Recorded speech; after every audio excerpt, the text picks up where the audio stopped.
지금 용인 내 지역별 경제 격차도 크다. 동서 간의 균형 개발 문제가 인구가 110만인데요. 면적은 동쪽이 한 80% 됩니다. 수지 기흥이 면적은 20% 정도 돼요. 인구는 수지 기흥이 한 80만, 처인구는 한 30만. 수지 기흥은 아주 고밀도로 인구가 밀집돼 있고 네. 그리고 개발이 어느 정도 완료된 상태예요. 철도, 도로 이런 게 인프라가 갖춰져 있는데 처인구는 이제야 형성되는 과정이에요. 근데 중요한 거는 SK라든지 삼성이 다 처인구 쪽에 들어옵니다. 굉장히 기회가 땅이 될 수 있죠.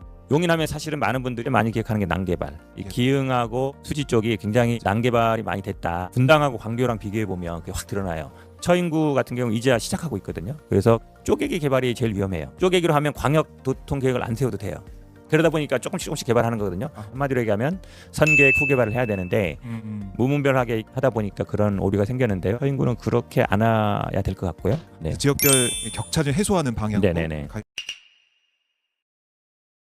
지금 용인 내 지역별 경제 격차도 크다. 동서 간의 균형 개발 문제가 인구가 110만인데요. 면적은 동쪽이 한 80% 됩니다. 수지 기흥이 면적은 20% 정도 돼요. 인구는 수지 기흥이 한 80만, 처인구는 한 30만. 수지 기흥은 아주 고밀도로 인구가 밀집돼 있고 네. 그리고 개발이 어느 정도 완료된 상태예요. 철도, 도로 이런 게 인프라가 갖춰져 있는데 처인구는 이제야 형성되는 과정이에요. 근데 중요한 거는 SK라든지 삼성이 다 처인구 쪽에 들어옵니다. 굉장히 기회가 땅이 될 수 있죠. 용인하면 사실은 많은 분들이 많이 기억하는 게 난개발. 이 기흥하고 수지 쪽이 굉장히 난개발이 많이 됐다. 분당하고 광교랑 비교해 보면 그게 확 드러나요. 처인구 같은 경우 이제야 시작하고 있거든요. 그래서 쪼개기 개발이 제일 위험해요. 쪼개기로 하면 광역 교통 계획을 안 세워도 돼요. 그러다 보니까 조금씩 개발하는 거거든요. 한마디로 얘기하면 선계획 후개발을 해야 되는데 무분별하게 하다 보니까 그런 오류가 생겼는데요. 처인구는 그렇게 안 해야 될 것 같고요. 네. 지역별 격차 좀 해소하는 방향으로. 네네네.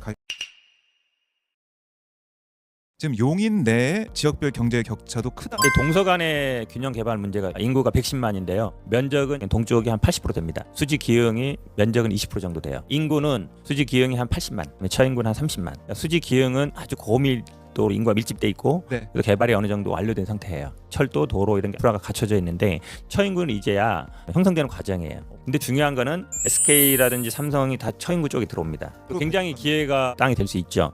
용인하면 사실은 많은 분들이 많이 기억하는 게 난개발. 이 기흥하고 수지 쪽이 굉장히 난개발이 많이 됐다. 분당하고 광교랑 비교해 보면 그게 확 드러나요. 처인구 같은 경우 이제야 시작하고 있거든요. 그래서 쪼개기 개발이 제일 위험해요. 쪼개기로 하면 광역 교통 계획을 안 세워도 돼요.